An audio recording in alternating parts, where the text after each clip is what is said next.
Welcome back to Healing is My Hobby. I'm Jessica Colarco, a licensed clinical social worker, and this is our final episode of May. We have covered a lot of ground this month. We started with the clinical foundation, what shame is, where it comes from, how it masquerades as truth. We did the reps together in Therapy is My Cardio, working with the shame voice through naming, reality checking, and self-compassion. We went into the healing lab and designed experiments around treating yourself as worthy through body work, through daily rituals of joy, through the radical act of doing something just for you. And now, in this final episode, I want to take us one layer deeper. Because here is something I believe with conviction after nearly 2 decades in the therapy room. For many people, shame is not just a thought pattern. It is not just a belief system. It is a trauma response. It lives in the body. It is wired into the nervous system. An understanding that changes everything about how we approach healing it. This is our This Might Be a Trauma Response segment. I want you to leave today with a new frame for the shame you carry. Not a frame of pathology, not a frame of something broken that needs to be fixed, but a frame of this is a response. This is your system doing exactly what it learned to do. And responses, unlike character flaws, can change. Let's go there together. When we talk about trauma responses, many people think of the obvious ones, hypervigilance, flashbacks, shutting down.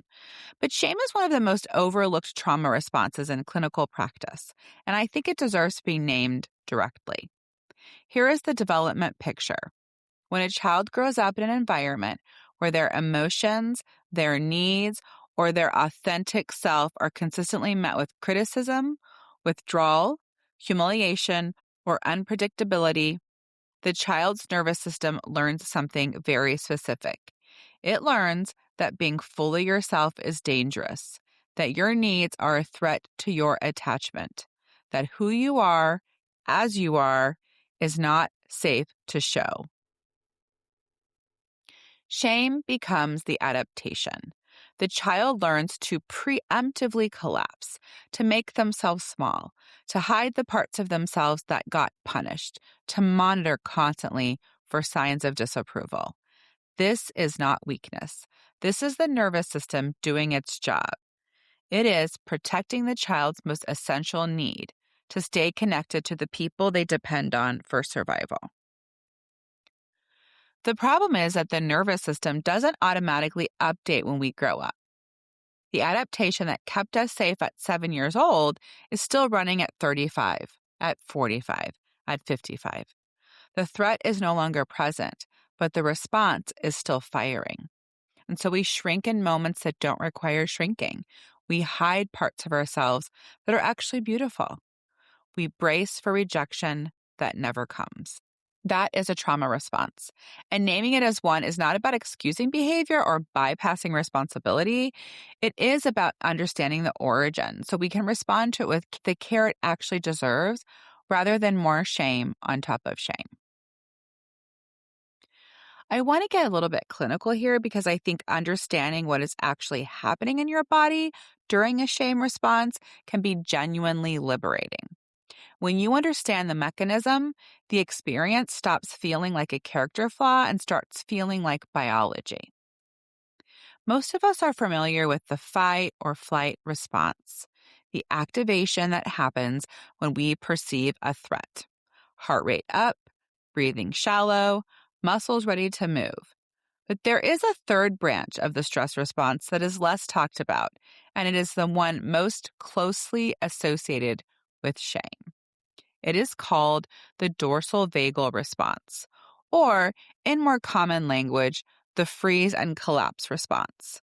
When a threat feels inescapable, when there is no way to fight or flee, or when the threat is relational and therefore can't be outrun, the nervous system sometimes responds by shutting down, collapsing inward, going still. Does this sound familiar? The heat in the face, the heaviness in the chest, the urge to disappear, the sudden inability to speak or defend yourself, the sense of wanting to sink through the floor. These are not dramatic metaphors. They are the physical signatures of a dorsal vagal response. They are shame in the body. And because this response is rooted in the automatic nervous system, the part of your neurobiology that operates below conscious awareness, you cannot simply think your way out of it. You cannot logic yourself into feeling okay. The body has to be part of the healing. This is why the experiments in episode 3 were body-based. This is why the self-compassion practice in episode 2 included a hand on the chest, because the body is not just a vehicle for the mind. It is where the wound lives, and it is where healing has to happen. Shame is almost always a relational wound, which means it formed in relationship. And the research is very clear that it heals in relationship too. Attachment theory gives us a powerful lens for understanding this. John Bowlby's foundational work and the decades of research that followed tells us that humans are wired for connection from birth. We are not designed to be self-sufficient. We need attunement, which is the experience of being seen, felt, and responded to by another person. And we need that in order to develop a secure sense of self.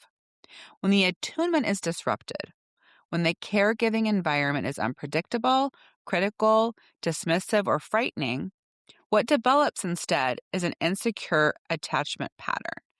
And embedded in many insecure attachment patterns is a core shame belief. I am not worthy of consistent love.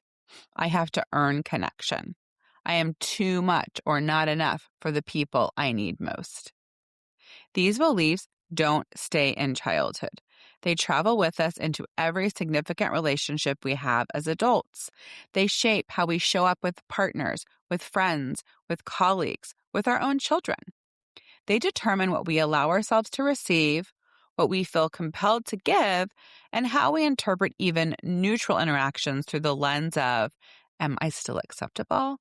Am I still loved? I see this constantly in my practice. A client who interprets a delayed text response as evidence of rejection. A woman who cannot stop apologizing even when she has done nothing wrong. A person who gives endlessly in relationships but cannot ask for anything in return. Because somewhere inside, they do not believe they are worth asking.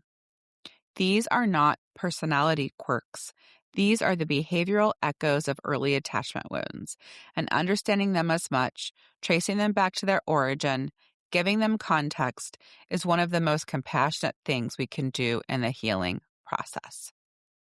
One of the most useful concepts in trauma-informed work is what therapist Dan Siegel calls the window of tolerance. It refers to the optimal zone of nervous system activation, the place where we are present, regulated, and able to process experience without being overwhelmed by it. When we are inside our window of tolerance, we can think, feel, and respond with some flexibility. When shame gets triggered, particularly shame that is rooted in early trauma, we often get pushed outside that window, either into hyperarousal, the racing heart, the defensive anger, the urge to overexplain or attack, or into hypoarousal, the collapse, the numbness, the inability to access words or thoughts. The goal in trauma-informed shame work is not to eliminate the shame response. The goal is to gradually expand the window, to build the capacity to feel shame without being consumed by it, to stay present with the discomfort long enough to process it, rather than either exploding or disappearing. Here are a few somatic practices that support that process. Things you can do in the moment when shame gets activated in your body. Orient to your environment. Slowly look around the room. Name 5 things you can see. This activates the social engagement system and signals your nervous system that you are safe in the present moment. Slow your exhale. A longer exhale, then inhale, activates the parasympathetic nervous system, the rest and digest response. Try breathing in for 4 counts and out for 6 or 8. Even 2 or 3 cycles of this can begin to shift the physiological state. Find a point of contact. Feel your feet on the floor. Feel the weight of your body in the chair. Pressure and contact with a stable surface is grounding. It brings you back into your body when shame is pulling you into your head or out of yourself entirely. Name what's happening without judgment. My chest feels tight. My face feels hot. I notice I want to disappear. Neutral observation of physical sensation without layering shame on top of shame begins to create space between you and the response. None of these practices will resolve the underlying wound on their own, but they are regulatory tools, ways of bringing your nervous system back into a place where healing work is actually possible. You cannot process trauma from outside your window of tolerance. Regulation comes first, then the deeper work. We have spent this entire month with shame, and I want to close by saying something I mean very genuinely. Doing this work is not small. It is not easy. And if any part of this month's content has stirred something in you, if you found yourself sitting with something uncomfortable or recognizing a pattern you hadn't named before, or feeling the particular ache of an old wound being seen, I want you to know that is not a problem. That is the beginning of something. Healing shame does not happen all at once. It happens in layers. It happens in moments of being witnessed and not rejected. It happens in the slow, unglamorous practice of treating yourself as worthy even when part of you doesn't believe it yet.